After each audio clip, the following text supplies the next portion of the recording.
Hello, this is Dr. Grande. Today I will analyze the case of Jeff Ferguson.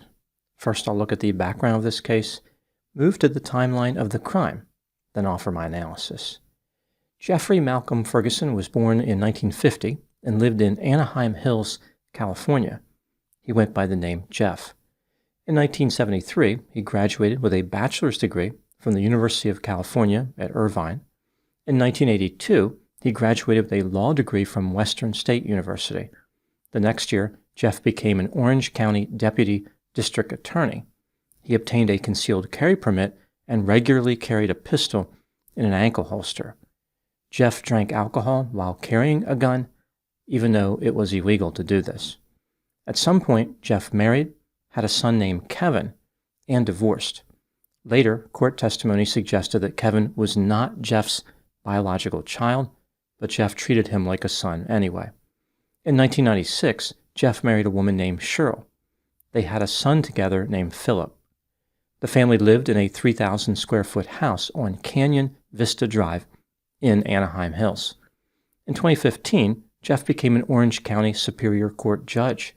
He earned over $220,000 a year presiding over criminal cases. As far as his personal life, Jeff and his wife would sometimes argue about Jeff's oldest son, Kevin.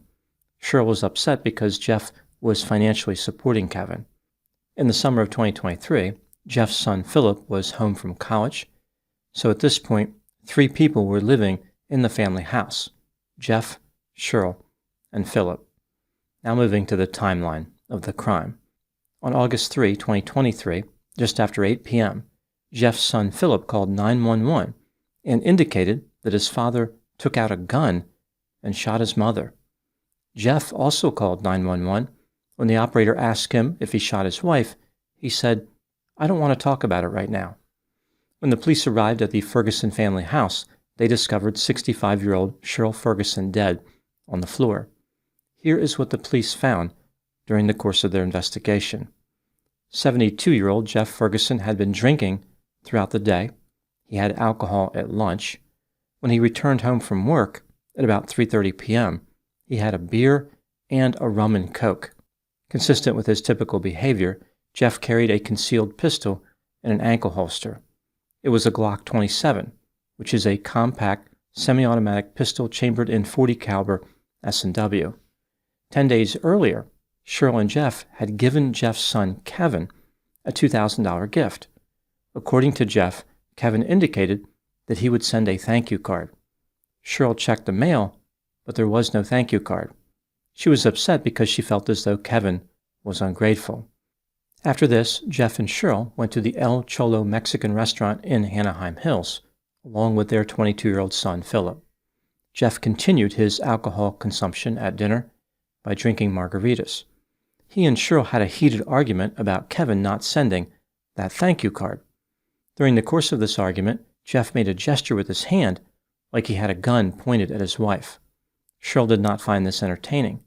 10 minutes into the dinner, she walked out of the restaurant upset and went to her vehicle. Philip asked his father why he and Cheryl had not divorced. Jeff said he could not afford it. Eventually, Cheryl re-entered the restaurant and returned to the table. She told Jeff to shut up and just drink his margarita. After returning home, Jeff, Cheryl, and Philip watched an episode of Breaking Bad and started watching another one. Jeff asked to pause the show because he was still arguing with Cheryl. It appears as though Cheryl was not interested in arguing. She told Jeff to shut up. Despite this, the couple continued to argue. The topic was no longer the missing thank you card, rather the gun gesture that Jeff had made in the Mexican restaurant. Cheryl said something like, "Why don't you point a real gun at me?" In response, Jeff removed his Glock 27 from his ankle holster and shot Cheryl 1 time in her abdomen. She fell to the floor. Her last words were, "He shot me." Philip, who again was in the room with his parents, jumped over the couch where his father was sitting and tackled him to the floor. Philip demanded that Jeff let go of the pistol, which Jeff eventually did. At this point, Jeff told his son to call 911. A few minutes after the shooting, Jeff sent a text message to a bailiff and a clerk, which read, quote, "I just lost it. I just shot my wife. I won't be in tomorrow. I'll be in custody. I'm so sorry," unquote. Most people call into work sick. Jeff called into work homicidal. Jeff went outside and waited for the police as Philip remained in the house and followed the 911 operator's instructions to perform CPR on Cheryl. The police arrested Jeff and charged him with murder. During a search of his house, they seized 47 firearms and 26,000 rounds of ammunition. On the next day, August 4, 2023, Jeff Ferguson was freed on a $1 million bond. After allegedly drinking alcohol, which was a violation of his bail conditions, Jeff was arrested again on September 24. In court, he denied drinking, claiming that cortisone cream and hand sanitizer triggered the alcohol detection system built into the ankle monitor. The judge did not buy his drunk on cleanliness story. Despite the assumption by the court that Jeff was lying, Jeff was released on a $2 million bond on October 25, 2023. A year and a half later, Jeff went on trial for murder. On March 10, 2025, a mistrial was declared because the jury could not reach a unanimous verdict. They had voted 11-1 in favor of finding Jeff guilty of second-degree murder. The prosecutor told reporters that an 11-1 vote for guilty was a phenomenal success, noting that the state had proved the case beyond a reasonable doubt to 11 jury members. He indicated that they were ready to retry it, which is exactly what the state did. On April 22, 2025, after Jeff's second trial, he was found guilty of second-degree murder. He is scheduled to be sentenced on June 13, 2025, when he will face 40 years to life in prison.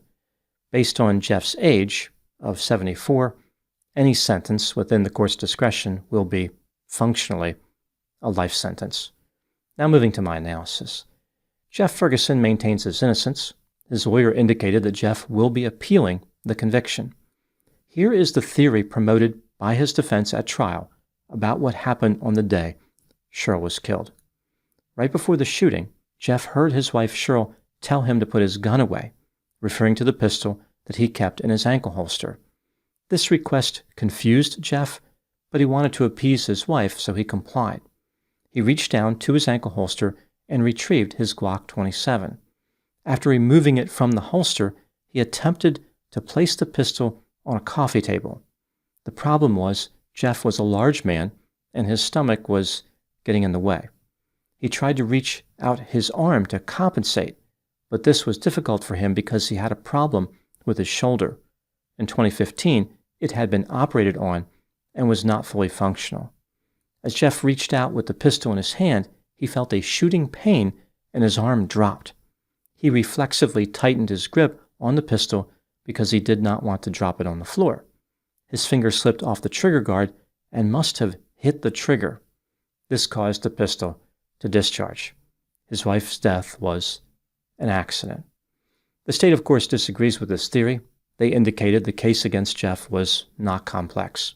He became angry and fatally shot his wife in the abdomen. This brings me to the question, was Jeff Ferguson guilty of murder? Let's take a look at the evidence both for and against the idea that he was guilty, starting with the inculpatory factors. Jeff Ferguson shot and killed his wife Cheryl during an argument. Cheryl had taunted Jeff to point a real gun at her. 7 hours after the shooting, Jeff's blood alcohol level was 0.065%. An expert for the state testified that the level was probably 0.17% when Jeff pulled the trigger. Jeff had a concealed carry permit and was aware that it was illegal to drink alcohol while in the possession of a firearm. Not only was Jeff breaking the law that day, he had been breaking the law for a long time. He testified that, for several years, he regularly carried a firearm while drinking. During his time as a judge, he consumed alcohol during his lunch breaks, which probably is not too reassuring for criminal defendants. Jeff acted like he didn't even realize he was carrying the Glock 27, even though the weapon weighs 1.65 pounds fully loaded. He said, quote, "I've been carrying a gun for so long, it's like wearing a watch. You just forget that you're wearing it," unquote. His concealed carry was so deep, Jeff even concealed it from himself. Jeff made several statements after the fatal shooting of his wife indicating his awareness that he committed a crime. For example, he texted his coworker saying, "I just lost it. I just shot my wife." He told the police at the scene of the shooting, "I can't believe I did this. I killed her." He bragged to responding officers about prosecuting members of the Mexican mafia, a prison gang, and a motorcycle gang. He then said, "And here I am now, like them, after all this." So he's comparing himself to convicted criminals. Jeff stated that his son was going to hate him, and he asked the police to get his son so Philip could, quote, "hit me in the face. I deserve it," unquote. At the police station, Jeff lamented about his financial situation, saying, "My pension is gone." He also said, quote, "I killed her. Ladies and gentlemen of the jury, convict my blank. I did it," unquote. Jeff's story about a shoulder malfunction-induced fatality is impossible to believe. He did have a problem with his shoulder, but if it was that bad, how could he fire a gun? What was the point of carrying a gun at all? When the prosecutor asked Jeff why he would even carry a gun if he could not shoot it, Jeff responded, "I can shoot it. I just use both hands." Moving to the exculpatory factors, even though it is extremely unlikely, technically it is possible that Jeff was telling the truth about what caused the shooting. That's pretty much it for the exculpatory factors. When considering all the evidence in this case, do I believe that Jeff Ferguson was guilty of second-degree murder? Yes, he was guilty beyond a reasonable doubt. The prosecution was right. This case is not complex. What do I think happened in this case? This is just a theory, my opinion. Jeff Ferguson was hypocritical, unwilling to regulate his intake of alcohol, falsely believed he was special, and had a sense of entitlement. For years, he consumed alcohol while carrying a gun, knowing that his behavior was illegal. In his mind, he was above the law. As a judge, he believed the law did not apply to him whatsoever. On the day of the shooting, Jeff was intoxicated, argued with his wife, then impulsively shot her when she taunted him. Jeff made incriminating statements right after the shooting, but later, when the effects of the alcohol wore off, he realized how that was a bad move if he wanted to avoid prison. He tried to backtrack by offering unconvincing explanations for his statements and blaming the death of his wife on his shoulder. During court proceedings, Jeff aggravated the judge by breaking the rules, like interjecting during his testimony. She expressed her frustration with him a few times. The judge said, "While you may want to control everything, you can't control it in here." On another occasion, she stated, "I am really at my wit's end. This whole case is that rules don't apply to Mr. Ferguson." And the judge expressed how she had no faith that Jeff would listen to any of her warnings. Perhaps Jeff thought he could play the system because he used to be part of the system, but in the end, his poor judgment led to Judgment Day. Now moving to my final thoughts. This story started with a grudge for a judge who had rum in his tum and a Glock in his sock. In a rage, he heard the sound of a round and found his fate behind the gates. It's not all bad news. The judge will serve his time in protective custody, so he will not have to worry about a shank in the flank. Those are my thoughts on the case of Jeff Ferguson. Thank you so much for watching. I'll talk to you soon. People in society often worry about various threats, like criminal offenders. They wonder if next door to where they live there is a murder, or if they're driving down the road, there's a killer behind them. So there is this idea that everywhere throughout society there are dangerous people who at any minute could commit a serious crime. I find this interesting because although killers are certainly dangerous and people should be worried about them to some extent, I think there are more insidious threats that can actually cause problems on a larger scale. One of them is alcohol consumption.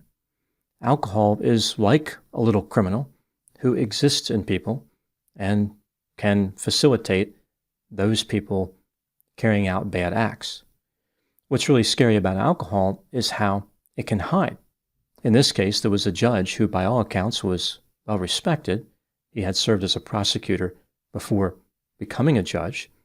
He was well known, many people liked him, and yet he was consuming alcohol and carrying a firearm for years. It didn't seem as though anybody knew this, or if they did know it, they weren't concerned about it. In theory, at any time, Jeff could have been dangerous. As it turns out, he was dangerous at one time. But again, who knows when that might have happened? So alcohol is out there in society, and it's affecting people in ways that aren't always obvious. It's hard to tell who the good guys and the bad guys are, because the alcohol can exist in anybody and turn anybody bad. I think that the alcohol bears a lot of the blame. Like, people should be concerned that alcohol exists and that it's readily available. But in another way, it's when people decide to drink it in an irresponsible fashion that leads to the problem. It's decisions that people make that causes this mayhem.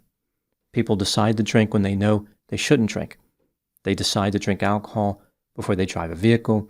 They decide to drink alcohol knowing that they are possessing a firearm. They decide to drink it before they operate heavy machinery. Many people make this bad decision to drink on a regular basis. It's not just drinking. It's drinking, again, in a manner that's irresponsible. Some people argue that all alcohol consumption is destructive, and there is no such thing as using it responsibly. This debate rages on. In my opinion, I don't think drinking is a good idea, but I can understand why some people drink in moderation, and I can appreciate that they can usually live their lives without major negative incidents. Clearly, others are not capable of doing this. Any amount of alcohol for them can lead to problems, and often we see excessive consumption, and this is very commonly associated with severe problems. So it's not just a matter of alcohol being available, it's a matter of people consuming it in a way that doesn't really make sense. I think that's probably more frightening than the idea that there are a few killers out there lurking about. The idea that people who are otherwise upstanding can consume alcohol and become so dangerous is much more frightening.